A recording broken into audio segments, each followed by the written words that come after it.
Dakar Matin. ñi ngeek Mody Guiro mooy jiite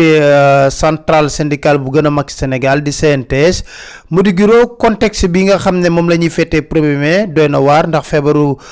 coronavirus bi ban taxawaay ngeen fas yéene am pour jàmbatu travailleurs yi ngeen mën ko fësal ñu xam ko. waaw maa lay gërëm Pape Alé di la ziar di la ñaan yàlla ci koor gi aussi di ziare Sénégalais yëpp ñaan yàlla nangu ñu suñu koor d'abord comme ni nga ko waxee xam nga Sénégal ren ak adduna bi yëpp ñu ngi jàkkaarloog ak corona bi ñu faral di waxee rek Covid-19 te yàq-yàq yi mu def doomu aadama yi mu faat ci adduna bi waaye aussi li mu def suñu réew ak ci entreprise yi nga xam ne yu bëri tey dañoo arrêté tëj seen liggéey entreprise ak service yi ak administration bi yu bëri doxatul ñu nii daal waxtaan ci li ngay wax mooy coalition bi nga xam ne bi moo ëmb CNTS CNTS FC UDTS CSA ak UNSAS ñu jàppaat ni ren daal dañu suñu yaram may ñu suñu ngor may ñu daal ñuy def manifestation ba sax ñu dem naan dañuy déposer cahier de revendication donc ren ci gàttal ñu woon ni daal jàpp nañ ni 1er mai bi fii ci Sénégal centrale syndicale di ëpp dool nekk coalition bi donc nañu di daal duñ def manifestation dañu solidariser wu ak peuple bi ak gouvernement bi ak ñi nga xam ne ñi en tout cas ñoo nekk situation yu métti yi ñu nekk ba pare di masawu di jaale aussi doomu aadama yi gën ñàkk seen bakkan. waaw ci loolu tamit seetlu nañ ne situation bi au plan économique dina précaire trop ba boo sàgganul am na yenn liggéeykat yu nar a ñàkk seen liggéey loolu tamit ban taxawaay ngeen fas yéene ci am. waaw loolu ba mu amee càmbar nañ loolu ba ca départ bi ma seetlu pas aller ba pandémie bi ñëwee ci fan yi njëkk yi déjà parce que aussi ñu bu ñëwee rek chef d'entreprise yi aussi dañuy analyser xool seen production xool seen activité def ay projection ci biir loolu am na ñu bëri ñoo xam ne dañuy jékki-jékki rek commencer jël ay mesures puisque yoon may na leen ko muy code du travail bi wane ni bu fekkee ni cas de force majeure am na jafe-jafe am na tënk nañ ko war nañu def chômage technique waaye chômage technique boobu code du travail bi nga xam ne mooy loi bi waxul nan la ñu koy defee ak nan la ñuy gunge liggéeykat yi naam ci pratique bi maanaam ci li ñu faral di gis saa yu chômage technique amee liggéeykat ak patron dañuy toog waxtaan ba tënku ci dara feet bu amee ñaata fan lay durer ñaata weer lay durer bu boobaa nan la ñuy fay nit ñi lan la ñuy teq seen salaire et cetera mais bi yoon ba mu amee rek te jël benn ñun am na liggéeykat yoo xam ci këru liggéeykaay yi yu mag ak yu ndaw dañuy jàkkoonteeg ñun ne ñu seen ay kilifakat am na ñoom dañ leen ni nañ dem toog seen kër ndax mbir mi am na dañuy tëj ñenn ñi naan duñ leen jox ndàmpaay ñenn ñi dañ ne duñ leen fay ñenn ñi dañ ne dañ def fukki fan lañ leen di fay mu nekk loo xam ne daal mu doyoon waar trop ci suñu kaw yàlla dogal président de la république ci concertation yi muy def mu woo ñu dajeeg moom ba ñu dajeeg moom li ñu njëkk a def mooy attirer attention ci li nga xam ne li mooy raam di ñëw te bëgguñu aussi corona bi nekk benn prétexte pour mu am ay règlement de compte wala ñoo xam ne ñu jalkati droit liggéeykat yi ñu jox ko ay exemple yu wóor ne ko lii nag war nañ ci teel a jóg buñ ko jógul day metti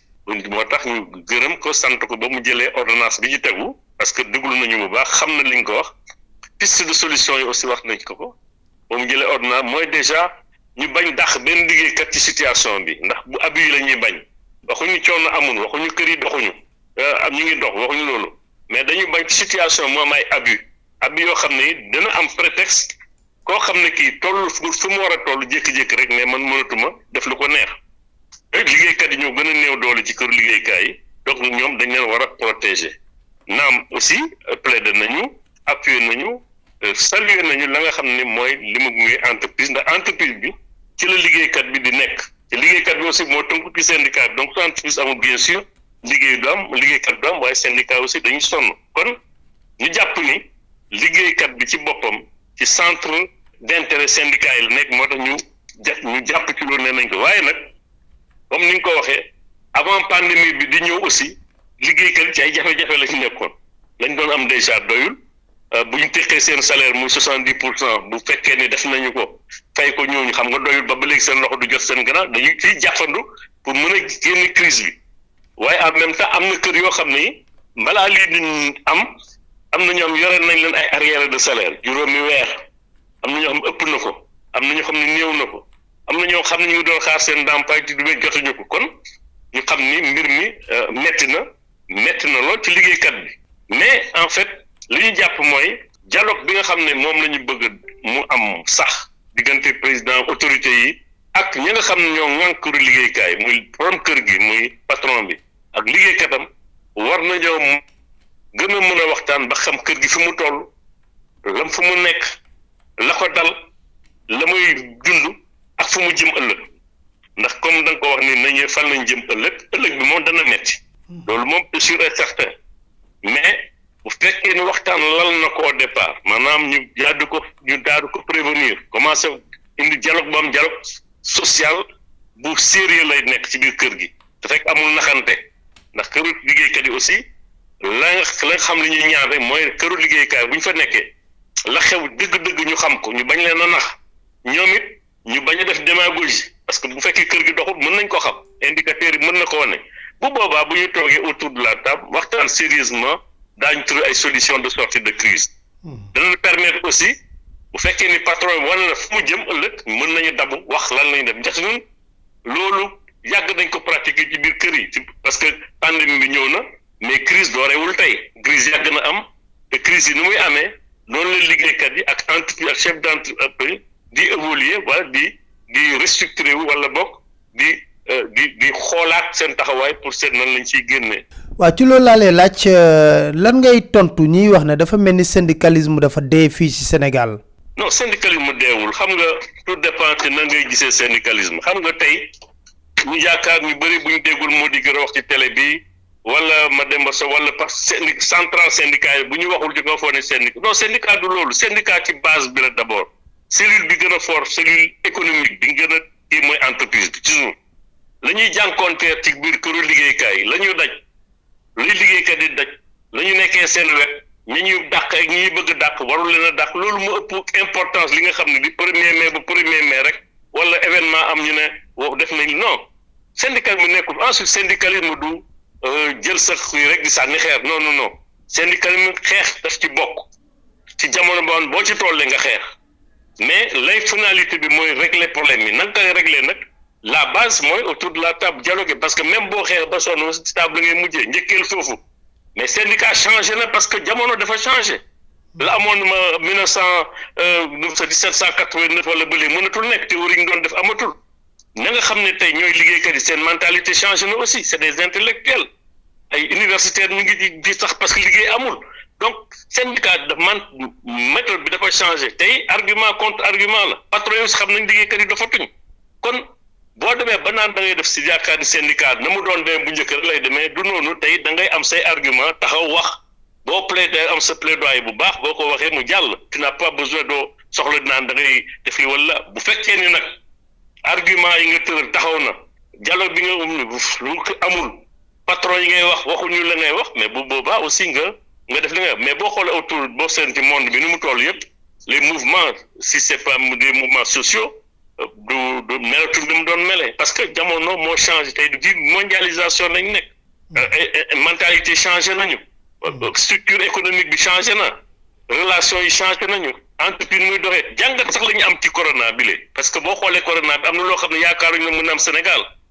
mais bu corona bi passé dañu gën a am ay difficulté parce que ci lay réflexion bi di gën a mag kan moo yaakaaroon ni tey yéen ñi journalistes yi daañu leen ne def leen télétravail toog leen seen kër di def li ngeen di def à distance di interviewer nit ñi di def xam nga loolu tàmmuñu ko woon mais daf ñuy aussi may capacité loo xam ne li crise la mais crise bi mën nañ ci tirer ay opportunité parce que gis naa ni aussi am li ñuy gis ci innovation maanaam ci invention tey université ni créé nañu benn machine boo xam ne pour ñu mën a respirer nga dem ma xool ci télé bi ñu wane koo xam ne géejawaay la xam fan keneen benn kii automatique boo xam ne mën nga jël ndox mën nga jël kii te door laal sa loxo xam nga loolu lépp c'est des sources d'emploi parce que day créativité bi day yokk ci crise ku ci nekk yaa ngi def yaa ngi bëgg indi sa connaissance yaa ngi indi sa mais wane na ni aussi am na lu bëri loo xam ne li ëllëg crise bi passé muy chef d'entreprise yi muy ñeneen ñi daañu ko dugal te buñ ko dugalee aussi dana am répercussion ci biir liggéey bi nga xam ne moom la ñuy def donc syndicat tey du rek naan damay sànni xeet non du loolu rek tout le temps naam ci la bokk parce que aussi mouvement bi base am mooy rapport de force la rapport de force yi aussi soo ko analyser woo correctement na da ngay dem def loolu bëgg a def rek échec yi du mujj wala boog nga sombi loo xam ne mënuloo ko naan maanaam di wax ci télé bi après nga doo ko def dara kon nañu jàpp ni en tout cas syndicalisme fi mu toll ni mi ngi dund ni mu war a dundee liggéeykat yi nga xam ne ñoo affilié parce que aussi da ngay dégg koy wax te bokkul ci benn syndicat affilié wul fenn lam la yore di wax di critiquer la critique est facile mais la ñuy def ci suuf xam nañ ko ñoom te wax dëgg yàlla xeebuñ ci suñu bopp amuñ ci benn problème liggéeykat yi nga xam ne ñoo affilié suñu organisation ñoom ñi nga xam ne ñoo ñuy contre koo xam ne que yaakaar responsabilité bi nga jox gàlla bi nga dénk nit bu ko mënul def ñi nga xam ne ñoo bokk ci biir ñoo am mandat bi nga xam ne ñoo leen mën a critiquer comme ñoom ñoo leen mën a sanctionner mais du koo xam ne kii boo xamul exactement syndicat d'abord lan moo nekk ci biir na muy doxee yaakaar ne rek dañ nañ dégg gaay ci biti gën nañ saaga nii gën nañ def non du syndicat du loolu li ñuy régler gëm nañ ni lu ci ëpp solo ñi koy régler jàppale liggéeykat ci biir ñoom ñu ngi xeex ñu nekk seen ñu bañ def erreur parce que toute erreur est fatale actuellement saa yu délégué du personnel dafay erreur ci liggéey fu mu liggéeykat rek ci bis lañ koy fekk te loolu aussi suñu responsabilité la former leen éduquer leen jàngal leen encadrer leen pour que fi ñu teg seen taal ñu xam texte yi li ñu wax ñu xam lan la procédure bi wax xam-xam parce que loolu aussi da nga nekk environnement concurrentiel boo xam ne syndicat yi bu doon benn dank lañ doon nekk tey bu mu aji waxee boo noddee fii keneen nee na maa la gën a mën a nodd te puisque liggéeykat yi la ñu aar dañuy défendre dañuy fexe ba aussi nañ leen di défendre maanaam ñu fexe ba erreur yi parce que division aussi mérité wul pour que ñu am efficacité. Mody Guiro maa ngi lay sant di la gërëm jërëjëf. maa ngi lay sant. Dakar Matin.